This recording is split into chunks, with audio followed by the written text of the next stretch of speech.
Click the bell icon to get latest videos from Ekeeda. Hello friends, today we will discuss about some other normal forms than the first NF, third NF, BCNF and 4NF. We will see that how rare they are and we will introduce each of the normal forms.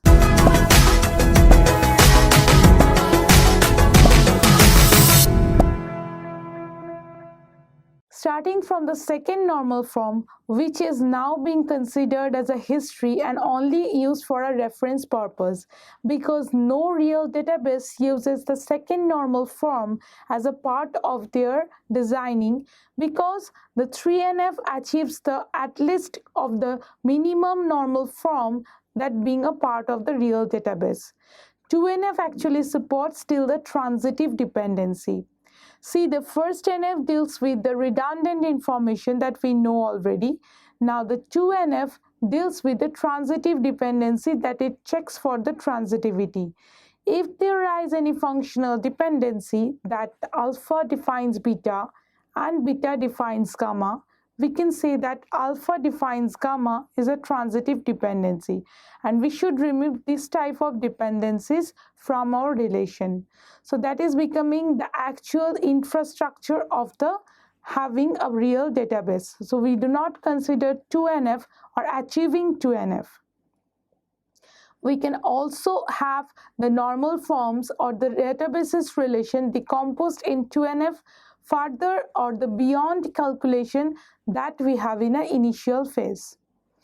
Now that we have discussed the 3NF, BCNF and 4NF, let us go to some another higher normal forms. The first are the normal forms that is based on the dependencies, that is based on joint relation.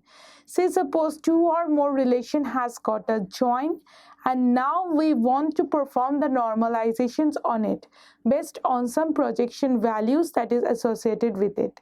So when we are talking about joint relation, that is quite not often achieved in the real databases, because we already decompose the two relations and then try to join it. Then already we have achieved the 4NF or the at least BCNF. So there is no need to practically have the 5NF or the fifth normal form, which is known as the projection joint normal form or PJNF. Practically 4NF is the highest possible normal form to reach. Now let's go to some another constraint, that is the domain constraint or the domain key normal form, DKNF. Now when we talk about a domain KNF, that means we are talking about an attribute set which has a domain range associated with it. So we can have the multi-value dependency somewhere relative to it and imply it to achieve the DKNF. Now just we are introducing these terms so that we have a broader idea of what is the higher normal forms or what are the normal forms available in database. Well, we do not use these ones as in our real databases, because there is no need to achieve that what attributes are having which domains, because it can change from time to time. So practically decomposing a relation based on this will be a wastage of time and also a tedious work to perform. So that we just avoid of doing the DKNF. So that are the normal forms other than all the normal forms that we have described elaboratively, that are PJNF, DKNF, 2NF and all. Thank you for watching this video. Stay tuned with Ekeeda and subscribe to Ekeeda.